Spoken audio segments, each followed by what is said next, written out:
Hello, everybody. Welcome to yet another great episode on the ZED Education Podcast. And I'm super excited because I have somebody from Texas. Get it? Yeehaw! Yes. Yeehaw! Yes, boy. So today we are joined by an amazing person that I have interacted with in the past few days. And I want to say welcome to Zambia. Thank you. We are joined by Dr. Sarah Wilson, who's coming all the way from the United States of America. And the most interesting thing about her for me is that she is a passionate educator, an administrator, but above all, an educator. So welcome to Zambia and welcome to Africa. We And love it here already. You love it. We love it. We'll We pitch you a love it. tent and say you stay longer. I wish we could. I wish we could. Yeah. So to start with, I want to hear from you first of all. Is this your first time being in Africa? This is my first time ever even being on the continent of Africa. Zambia is my first African experience. Okay. So we have a saying says Zambia kuchalo. Are you able to say that? What? Zambia Zambia? kuchalo. Kuchalo. Yes. Okay. Yeah. Zambia Kuchalo. Yes. Kuchalo. Yes. So do you know what that means? No, I hope it's good. No, it's very good. It means Zambia to the world.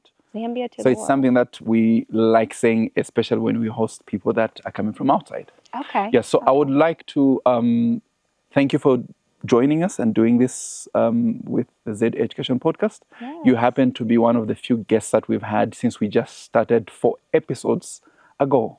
Oh, wow. So you're new. Okay. Very new. Very new. And I appeal that you do not hold anything back. So I'm going to Okay. ask you some tough questions, Okay. but I'm a Christian, so I'll be Christ-like. You'll be Christ-like, and that means you'll be patient if I don't know. I'll be patient with you. Okay, because I don't know everything. As we know, educators, it's when you're passionate about education, you yourself are committed to be a continual education yourself. Yeah. You are continually being educated. So we don't always have the answers. I wish my son could hear that. Every time he asks me something and I say, I don't know, he says, but you're a teacher. Teacher. So it's like you're expected to know all Everything. the answers. Okay. Everything. Dr. Wilson, can I call you Sarah? Yes, please. Okay. So Sarah, would you just maybe be kind enough to tell us where you're coming from and what brings you to Zambia? So this journey was such an interesting journey. It started a couple of years ago. One of my staff members, Sherry Baker, her daughter went to Southern Adventist University, and she came here. I think she worked here for a year. She helped actually start the soap production. Okay. She helped start that. Her name's Ashley. So she came here, and her mother came over to Zambia so she could visit her. I want to say it was 2 years ago. She came over here to visit. And so when Sherry came back, she was so excited about everything that was happening at Riverside. And she saw some things that we had in common with our institution back in the United States. So she started sharing it at staff worship. She shared pictures and video footage of the children and her working in the school some. And she just came back excitement. And I told Sherry privately, I said, I really think God wants us to go with a group of educators over there. And so we actually planned to come last school year. Oh, okay. And we were so excited. We were raising funds, and we just couldn't raise the funds. And I was a little bit depressed about that because I thought God was sending us, but yet we didn't come last summer.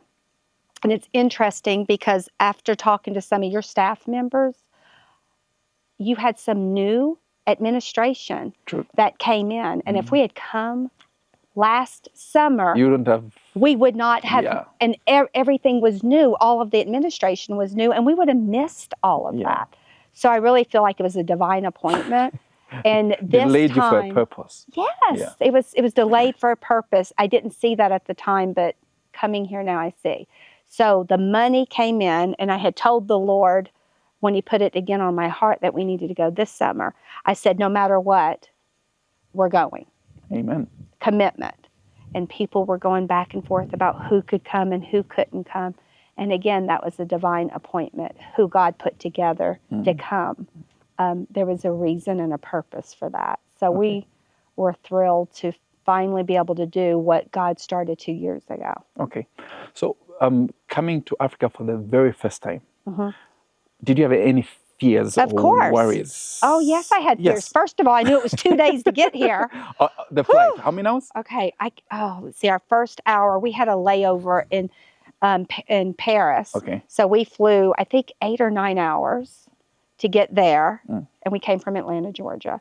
And then we couldn't get another flight. So we were there until the night. So we were there all day. We had an 8-hour layover. And then we left again to go to South Africa. South Africa, okay. And so we were in Johannesburg. And then Johannesburg, we had to go to AirLink. I'd never heard of this airline. Okay. And I was afraid because Delta. That's new, by the way. Yeah. Is it? Yeah. Okay, well, I knew Delta. I knew Air France. And I'm like, who's this other airline we're traveling with? And you know, so there was paranoia with that. And recently we had a plane crash in India. Exactly. Okay. And so you worry about that. And I'm bringing staff members, so that's on me as the leader. And then from there, we went to Lusaka. Yeah. And, you know, I guess in American, we have ideas that there's lions everywhere in Africa and you're going to get eaten by a lion. Really? Is that so? Yes. You worry about stuff like that. You know, black mamba is going to jump out of a tree and bite you, and it's the most venomous snake in the world. You're going to die. Yeah. In seconds, you go. Yes, seconds. And so, you know, all of these things, just like I'm sure you have thoughts that you think about all Americans. True. When you see Africa, even though it's such a large continent with so many different countries, you just think this is what it means. It's the bush, it's dangerous, and so it's been very different. Thank you. I've not gotten eaten by a lion, and I've not gotten bitten, and even seen a snake. A snake. Okay. Not even. Okay. I've been trying to see a hippo, but. Okay, no, don't worry. I have a hippo for you to look at. So now let's come to the education part, because I think that's where we resonate very well. Yeah. In your years of practice, what is your background in training? Are you a secondary school educator, primary school, early childhood? So I'm primary school that's mine, and in America that means pre-K to 8th grade. Okay. So my bachelor's degree is in education. Okay. I actually have an MBA, and I personally prefer that because in the role that I am now in an Adventist school, it gives me more information about, because I'm in charge of budgeting and all of the administrative parts. So my MBA, Master's of Business Administration, and then I have my doctorate is in educational leadership. Okay. And so I have been in education for over 25 years. I have no idea how long. I'd have to add it up. But I was a classroom teacher. Okay. I've been a reading specialist. I've been an IB coordinator. So I've been in different roles. And then I'm a principal at Captain Gilmer Christian School in Fletcher, North Carolina. We're part of Fletcher Academy. Okay. We're self-supporting. We have some similarities because of that. We have a farm. We do outdoor education as part of our curriculum. We do Acquainting Agriculture, which is a Adventist curriculum that was written, that we purchased. It's a great curriculum that incorporates the farming into the science, ELA, math practice. There's a lot of different ways you can incorporate that across the curriculum. Okay. And in your teaching experience, what would you point out as the most memorable experience during those days? Or what would make your day as an educator? The most memorable. There's happy memories and there's hard memories. One of the hardest memories I've had, so in public education, we have Department of Children's Services, and you would read these files about children and things that they had gone through, abuse that was just undescribable. I had a student who had been sexually abused horribly. Every boyfriend the mom brought home had done horrible things to this little boy. To a boy? it was a boy.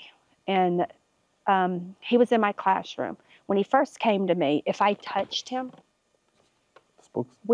people said he was autistic because the way he was so reactive, he didn't know what good touch was. And so having to get him to trust me enough to put my hand on his shoulder was difficult. I can see. And this was a student that he had so much against him. In America, you never want to go to the court system, but when I heard that the mom might get custody back, I was like, I'll go to court. That does not need to happen. But he wrote me a letter telling me how much he loved me and how much he was going to miss me and what a difference I made in his life. And he had got to where I could touch him and he would hug me. And this was a child that when he came to me, it was like I was fire. And I'm very, I'm alive. And so for him to trust me enough to let me in of somebody who had been so hurt and so mistreated, that was such a beautiful experience to go through. So that would be one of my most memorable moments. Unfortunately, I have a lot of moments like that because we live in a world that hurt people. Yeah. And a lot of bad things, unfortunately, happens to the most vulnerable, which are, unfortunately, our children and our elderly. Yeah. And so this is a global problem. Children that have, experienced sexual, physical, and mental abuse, and for them to come to school, how can they learn when they're in that fight or flight? The first thing that we have to do, and this is the same for that boy, is to build a relationship and let them know that he's loved and trusted. I can't teach him math. That child didn't need, he needed to know what even positive touch was. And so you have to go way back with them. And for him, my goal for him was not what my goal would be for a child who's in a different situation. For him, being able to let me touch him was like huge improvement. And his growth was more than something I can measure on some state test or whatever. I mean, that's not measurable. And that's something you can't put on paper. What did you do to have him make those milestones in being able to even write a letter? What did I do? Yeah. Oh, let me tell you, I was in public education, so I was not allowed to do it with him, but I prayed for that child. I prayed for him every night. Be patient with him. You couldn't yell. You can't. I'm loud. So he knew that I wasn't yelling. I'm just loud. And he used to always tell me, if Miss Wilson's mad, she's quiet. So he wasn't intimidated by that, but it was just being persistent with him, not giving up, if that makes sense. I would tell him how I believed in him, and he knew that I loved him. And I don't know how to explain to somebody how to do that other than spending time with them, and just don't give up on them. Speak words of affirmation. Encourage them. Show your true self. Don't be fake. They know if you're fake. They know if you're fake because they've already lived such. Street smarts is natural for children who's been through that. They're very street smart. So you just have to be real. Okay. Just have to be real. That's great. You've said a number of things to me over the days. So when you were making a presentation, I heard you say the 50 days of school. Is it 60 or 50 days? Okay. My staff makes fun of me because there is a Dr. Harry Wong who is, in my opinion, just one of the lead educators. And him and his wife's done a lot of research. That is a very old book. And most educators are very familiar with it. The first 50 days of school.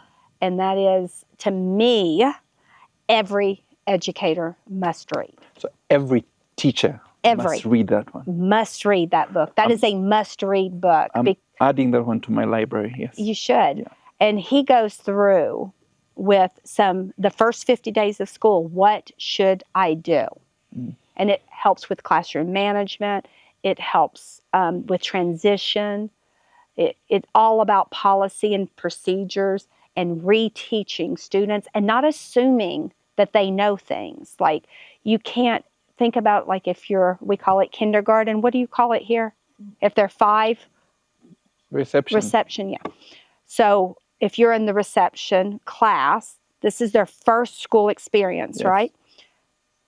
We can't say get in a line. They don't know what that means. Yeah. So, and some of those concepts Dr. Wong talks about in the first 50 days of school is teaching what you mean. Okay.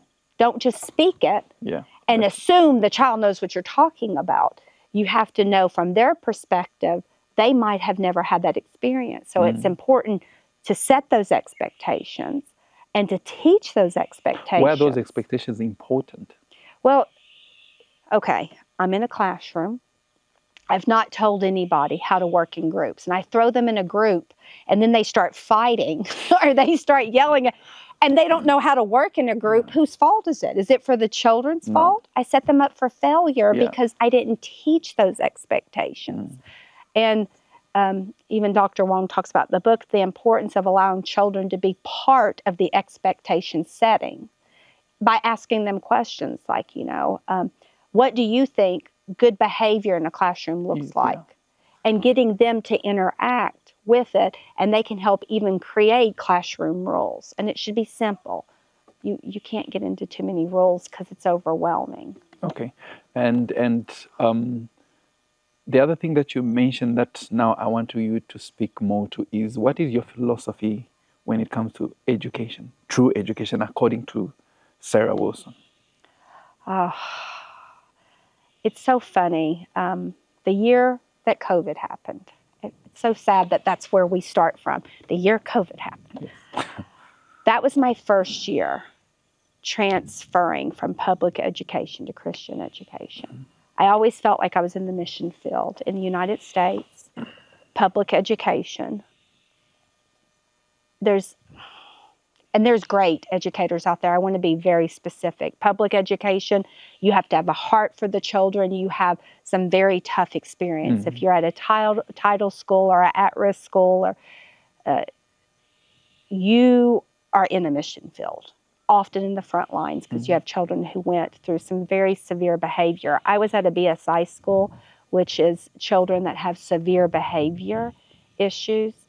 And they're put in regular ed settings. And these are children who had been severely abused, and they would act out. They would, I had one who attacked a teacher.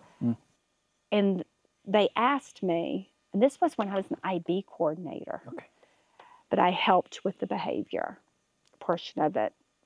And we had a child who attacked the behavior teacher, but this child didn't attack me. And they said, why did she not put her hands? I was like, I was praying. I was praying in this room, and I started singing Jesus Loves Me out loud.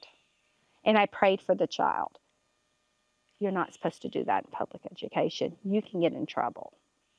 For praying for the child? Yes, and for speaking, and anyway. And it's like I'm seeing all of this happening, and I know what the answer is. And I can't share that answer. And that was like an aha moment for me. And my husband had been telling me for years, why don't you teach in the Adventist system? And you make more money in public school. I felt like I was at the mission front line. But this time in my life, when that happened, I thought, I have the answer, and I can't share it openly with this child. And that just really hurt inside. So I was like, okay, what's the most important thing about education? And I was like, it's Jesus Christ, right? He's the great educator. He's the best teacher that ever lived. He was our example. Yeah. And the yet, template of teaching itself. Yeah, and I'm taking this away, and I can't. And I was like, okay, Sarah, if you really believe that, you can't do it in this setting. And for me, you said my philosophy of education, the beginning of wisdom is the fear of God. So true education starts with Jesus. That's the most important thing, mathematics. Right? No, not math. Not math, not even reading. It's Jesus Christ, and then everything else will follow. Yeah. And you think about the Bible as the textbook, the like golden standard. Look at all the colleges that were founded in America that started, universities that started so man could read a Bible. Harvard University, Yale University, Princeton University, all of the Ivy Leagues, those schools were started as Christian foundation so that people could read their Bible. I didn't know that. And then you see the downfall. It's interesting to me because you see a downfall in it. And it's like, where did that downfall happen? Well, if the beginning of true wisdom is to fear God, when you take God out, can you really have that true academic wisdom? And so my philosophy of education is, if you put Christ first, the rest will come. Okay, thank you. You were an IB coordinator? I was. So in Zambia, we have, if I'm not mistaken, 2 schools that offer IB curriculum. Okay. From the PYP. I was PYP. Yeah, I was PYP. MYP, then we have the IB, Yeah. the high level or the lower level. So you can get an IB diploma in Zambia? Yes, you can. Okay. Yeah, so we have ISL and the American International School of Lusaka. Okay. So you can, and then you can transition into... Is it only in, you said you have 2. Where are they? Lusaka? In Lusaka. Both are in Lusaka? Yeah, currently they're both in Lusaka. Do they go all the way from PYP, MYP, and... Yes. Okay. Yes, okay. So all the way from PYP to IB until you get the diploma, then you can go to university. Let's talk about teachers, because I want to focus on teachers. Okay. And whilst you're at it, I need us to do some activities together. Okay. What makes a great primary school teacher or educator? They teach outside of the box. You cannot just give them a book and say, here, just read this and do step 1, step 2, step 3. No. Okay. You have to teach outside the box. If you want to be a good primary teacher. Please show me what's outside the box. Okay. Less than inside the box. anything that you look, and if you're creative, this right here becomes your textbook. I look around here, and I'm not looking at just this, but it might be this cactus, okay? I see this cactus, and if I want this to be my goal and my focus, whatever, I've got science here because we can research and study about what a cactus needs to survive or whatever. Then you can also write about a cactus, that if you want the children to be creative and tell them, pretend like you're a cactus. What might it feel like? Well, I'm going to be prickly. Prickly, yeah. You can sit here and take this and say math on here. How many, red leaves are on this little, and this can become a lesson. And all it is a cactus. So to me, a primary teacher can use anything as a tool. Okay.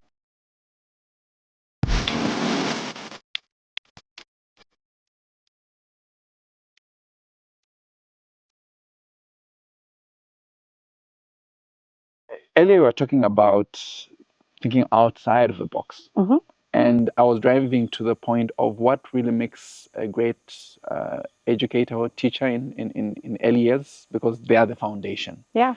So we have some things here. I want you to practically, because some of the things we have here, I don't think in our practice in Zambia we use them so often. Okay. And I appreciate you and your team for making the effort to come and interact with teachers and showing them how you can use some of these items that we have to make the learning and teaching experience good, and also just to improve the engagement that you have with your learners. Okay. So I will start with these. What are these? It's so funny. For me, when I first saw them, I felt like, is it poker game when you're in the casino and you have... Oh, like poker chips. Yes, poker chips, yes. You know, it's funny too, and they're called smart coins. So I guess they do kind of look like that. So what are these and what are we using Okay, them for? so we have, I'm used to now calling it STEAM, but it started off as STEM, science, technology. Yes, STEM. Okay. Yeah.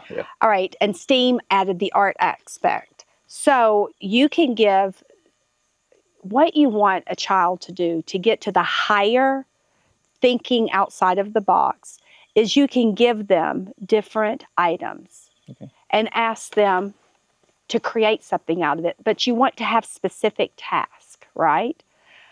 So you could give them some items, and let's say that you're doing math and you're talking about shapes. Okay. And you could tell them, hey, show me some of the shapes you know. And since they are building and touching and doing and forming, they're actually using more of their brain in order to create. Okay. Right? And motor skills, I guess, are also improving for the young ones. It's what? The motor skills for the... Oh, absolutely. Their fine motor skills, which do they not need that in order to write? Okay. And see how hard it is for me to keep some of them together? So they're building something. And so they're discovering and doing it. And they have to problem solve to think, okay, that does not look like a square. How can I make this look like a rectangle, a square, a triangle, whatever it is your goals you're doing. You could also have them do... See how mine's falling apart. It's easier to do when I have a harder surface. But you could also have them be creative in saying, for some of the older ones, you're a architect and you're designing a playground. What would it look like? And they can play with this and be able to design that and say, this is the creativity side too. Right here, and you could say this is like a monkey bar, and this is going to be something that you have to climb to the top, and then you can even rock it. It allows them to be able to be creative on it. But the letters. That's what I was going to say. Yeah. You could also use these because there's letters and numbers. There's also punctuations on some of them. I'd have to find like a question mark. So I think I got it. 7 divided, I think. By 7 or whatever. 7 or 3. Is 1. But see, you don't have to connect them even. You could lay them out. Just lay them out. You could lay them out. You could connect them. You could have them say, form some math sentences. I want you to make a math problem and then give it to your partner in order to solve that problem. So if they have like 7 plus 2, and then somebody in the classroom who has a 9 says, I have a 9, and then they can go put it with it. So it's also engagement to the class, because if you handed just the numbers out to students and had them make one up, and then nobody knows who has that number, they're having to look through them to see who has that number and say, I have the answer. You made this? We did. So this was so cheap. So these popsicles, we had huge boxes, and there are like 1,000 You said they're popsicles? They're popsicle sticks. Yeah, like the ones that doctors do. Yeah. Okay. Those are tongue depressors. These are like the ones that, the popsicle sticks you're eating. The ice cream and the ice cream. And you can save those. If you're eating ice cream, I would totally save them. But anyway, people throw them in the garbage. But those treasures can be used in the classroom. And so I brought a hot glue gun, and then one of my staff members glued these together because one of my staff members is teaching numeracy. And so she made base 10 blocks. But you could also use this for literacy. Because think about, all right, sight words, to, T-O, of, O-F. And so they could, they could use those to form words, and then bigger words, right? So F-E-V-E-R, fever. And you can sound this out. So you can even use these as a template for children to write. Yes, to write in or to engage in different things. They could even do this, right? Could I not spell out fever with these inside of this? So this can be used for literacy, numeracy, but I'm going to tell you, popsicle sticks, we throw them away They are treasure. You can I've never build a seen them as bridge. treasure. You can build a bridge with them. There's so many things you can do with popsicle sticks. Okay. If you'll let your imagination. And that's why when we talk about STEM or STEAM, with the art piece that's added, what you want children to be, it went from STEM because to STEM STEAM. is Yeah, what and then we now have they do here. STEAM. Like for STEAM, art. STEAM, and the art. Yeah, the art okay. portion was added. Okay. So you think about it, artists, very highly intelligent because of their creativity, being so creative. Yeah. But then I want children not to just have book knowledge, but I want them to have common sense. I want them to be able to analyze, thinking deeper. And whenever you get them to problem solve by giving them some things and say, create a bridge of it, they're using mathematical skills, they're using science skills, and they're analyzing things and problem solving. So they're actually deeper thinkers. Okay. Are we losing on light? Okay. So can we maybe wrap up? Okay, Sarah, we do not have much time here. Okay. We save the best for last. Okay. And I told you that I'm going to be Christ-like. The guest of honor mentioned that, why do you save the best wine? That's right. For the end. Now, don't lose that blue one. The blue one is right here. So, Sarah, we have these. I don't think I've seen any of these. This one is not a Zambian. No.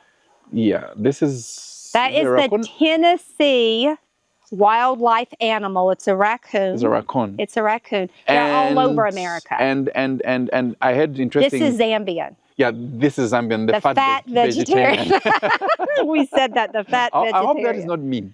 I don't think so. No, there's a reason he's fat. Yeah, why is he fat? Because he has to float. He's in water and he needs some extra fat to blubber up so he can float a little. For the floating. Yes. Okay, I see. But he's on record to be the fat vegetarian. Yes. So in our interactions, I saw some pretty amazing things that you did.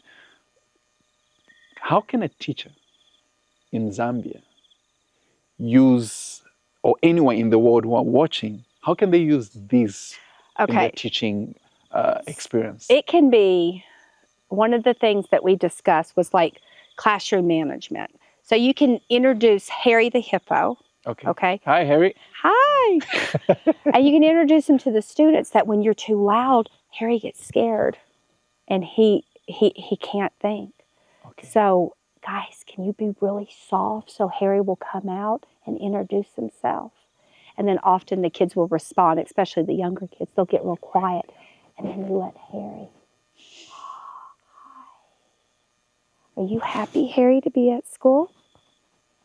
Are you ready to learn today?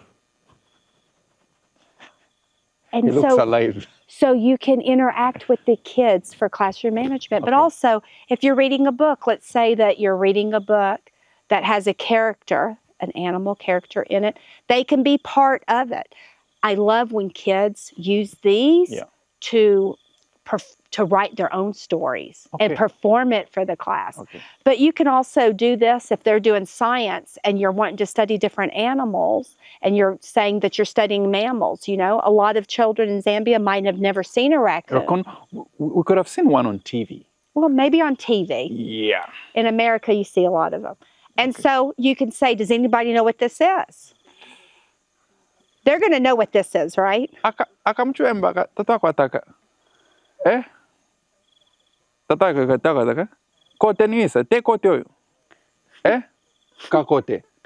Yeah, so I'm using local. So, but no, I didn't know a raccoon could speak Tonga.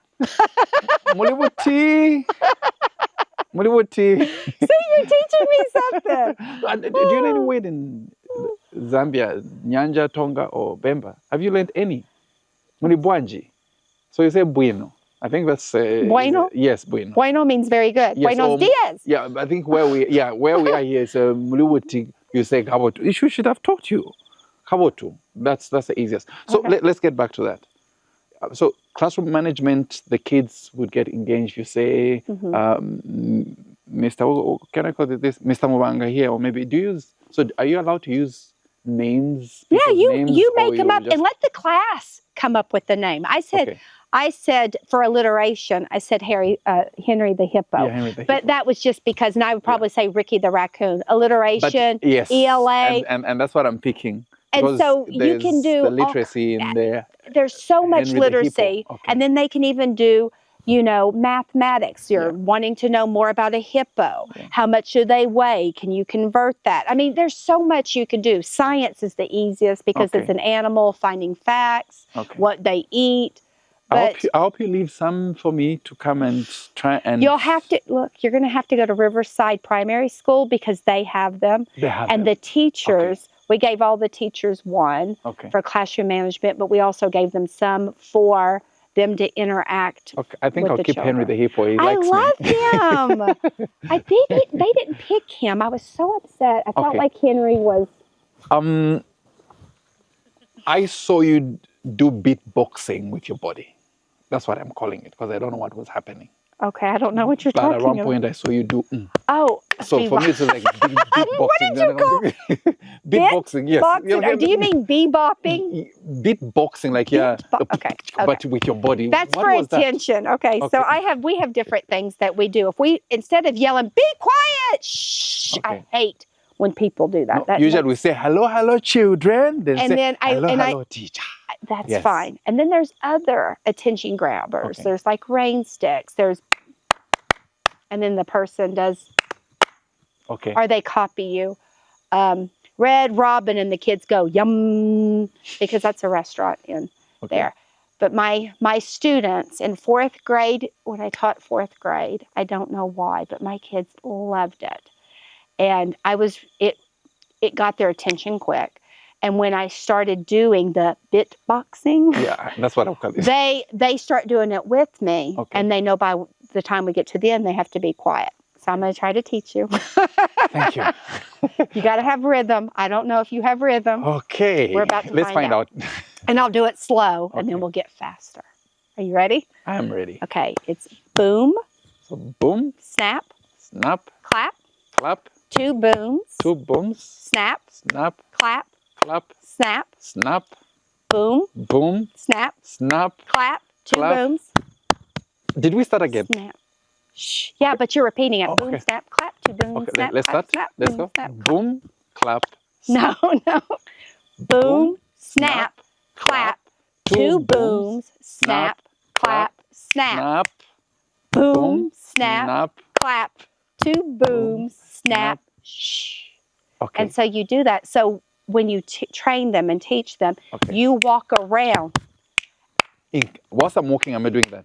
2, 3, 4. 1. Let's go. Boom, snap. Boom, snap. My rhythm is going. I thought in Zambia you would have rhythm. Okay, one more time. Let's go. Boom, snap, clap. 2 booms, snap, clap, snap. Boom. You have to write that one down for me. I have to sleep over that one. Okay, I will teach you. Please, I have to sleep over. So write me down.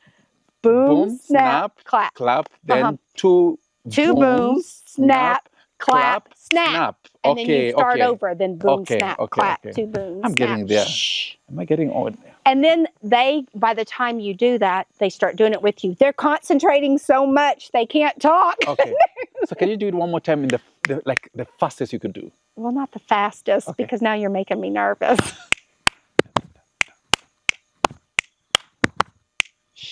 I can do it pretty fast. Okay, but and I've seen you do it fast, especially when you're walking around. I can't, Now you're seated.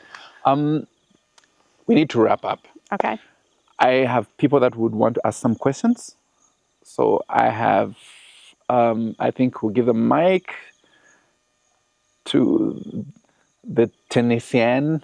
The Tennessean. Yeah, Tennessean. The Tennessean. The native Tennessee. Yeah, so ask a question from Elena's perspective. And I think there's another educator who would want to ask. Okay. She's trying to ask. So can we give her a mic? What would you change in the global education system? That's a good question. That's a great question. I love that. We live in a world that is often too fast. Kids are inundated with video games, social media. That's their babysitter.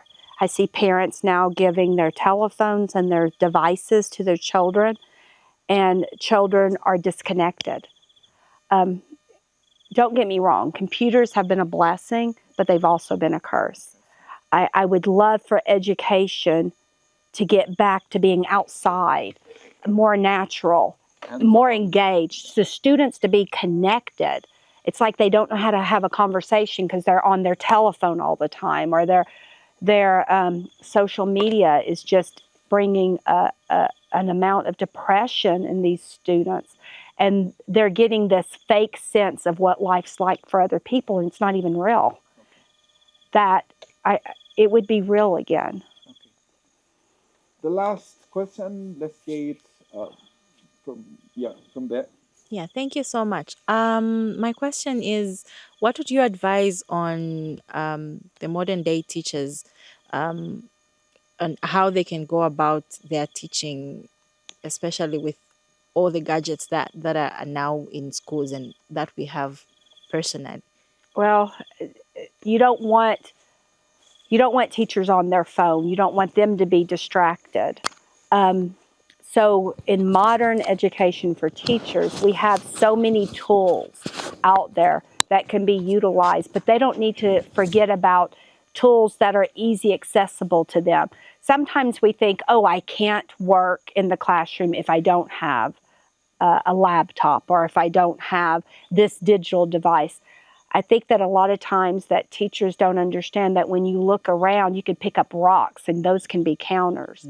If you have trash that you're going to dispose of, you can take water bottles, cut the tops off, and they can use the plastic to do a lot of things. The teachers don't need to limit themselves to thinking, oh, I can't do it unless I have a textbook and I teach from the very top to the bottom. If they know what their outcomes are and what their standards are, they can teach those standards from a variety of mediums, but they need to be present with their kids. They themselves need to be engaged. That means you can't teach with a telephone in your hand and you're going through it. Those kids need to be engaged with you and they want to learn, but they need you to teach them. Yeah. That's a great response. Sarah, I would like to thank you very much for making. I wish we could go on and on and on, and I know we. See, I'm a Texan. I'm a talker. Yeah, definitely. Now I've proved that people from Texas do have what we call talk time. The gift of gab. Gift of gab. Yeah, gift Okay, of gab. that's good. So thank you very much for joining us, and I hope that this is not the last time. 2 years from now, I hope I will interview you in another scenario, in another situation, probably in the US. Ladies and gentlemen, thank you very much for joining us on this episode. Remember to subscribe to our channel and give us the feedback that we need to make sure that we bring out what true education is for the world and for our country, Zambia. Thank you.